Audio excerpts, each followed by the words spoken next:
Good afternoon, my name is Lieutenant Joel Cook with the Holland Fire Department, and today we are doing bus extrication. With the school season starting back up, it is important that buses will be traveling the roadways again and that we are properly trained to extricate patients from the bus.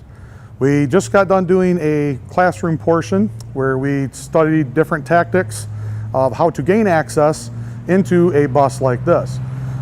Now we have a school bus on hand and we will be demonstrating or learning how to do those techniques that we've learned. It's vitally important because a bus is not the same as a car. One of the things also we'll have to worry about today is we only have 5 firefighters on duty. So they're going to have to divide out who's going to do what, how to accomplish it the fastest, the safest, and the most sensible way to do it. They will also have to figure out what the hazards are. Is the bus safe? How many patients do we have? How many ambulances are we going to need? The major thing we have to worry about is traffic. Are the police officers going to shut the road down? How many police officers do we need to help us? Those are all sound like things that you wouldn't think we'd be learning today, but we're going to talk about them as we go amongst the group to call in the resources that we need. Some of the tactics that we'll be using is different tools to gain access. Normally we use what's called the jaws of life, but sometimes that doesn't work. We have sawzalls, skill saws for metal cutting blades, K12 saws, which are like a 12-inch abrasive disc. It's many different tools that we have to be able to master to gain access into the vehicle. Today they're going to open up the side. We have to make big doors to get in and out of. So they're going to use the structural parts of the bus to obtain that goal. They're going to have to crib the bus. Cribbing means making it stable so that you can work in it, work on it without it moving, causing more danger. Again, you have to remember when a vehicle is in an accident, it's compromised. The structural integrity is not all there. That's something we have to take into effect. Trainings like this, sometimes we have to rely on the community businesses to help us. We don't have the funding for these type of buses to purchase, the things to move them around like that. So Louis Padnos donates vehicles to us all the time to cut up. K&R Towing hauls them for us wherever we need, or Tim's Towing will haul them wherever we need. And thankfully on this setup, West Otto Public Schools. West Otto Public Schools donated, I believe, 14 buses to the fire service. Again, with governments getting cut the way they are, these people that just donate time, labor, or materials to us to train to make us the best that we can is outstanding. This is a wonderful community that steps up to help us in our time of need.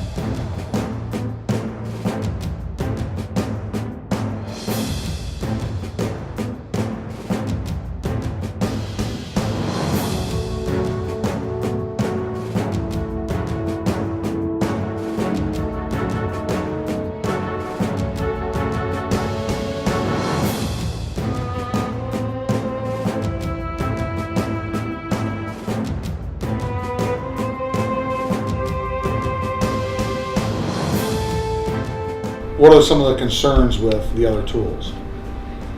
With the cutter spreader or the? No, the non-cutter spreader, everything else. Sparks. Sparks. Noise. Would be a faster, deeper cut, so we want to make sure on the inside. Control. Mark, when's the last time you used a K12 saw? Not tested it. When's the last time you used it on something? Now, the second question I'm going to ask is, when's the last time you used it above your head? Yeah, not good. And when's the last time you used it in an emergency situation? My point being is that those are great tools, but we hardly ever use them.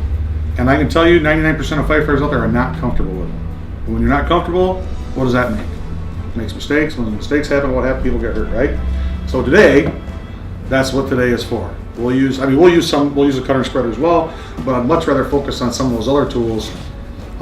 I know Lieutenant is a big one for using the K12 on like car fighters. It's a great tool to use. It works great, but how often do we use it? So we'll get hands-on with that today. Make a picture window. They're just making it that much bigger, obviously. Of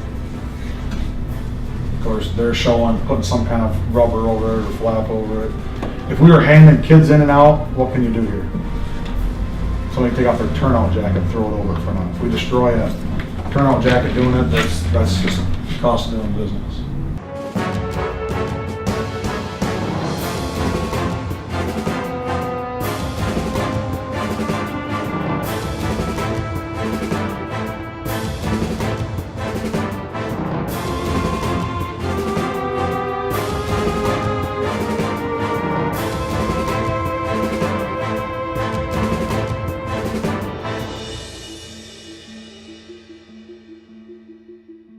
And lastly, if you're interested in something like this, or maybe you'd like to join a local fire department, you can call our office, 355-1020, and ask for the captain. He'd be more than glad.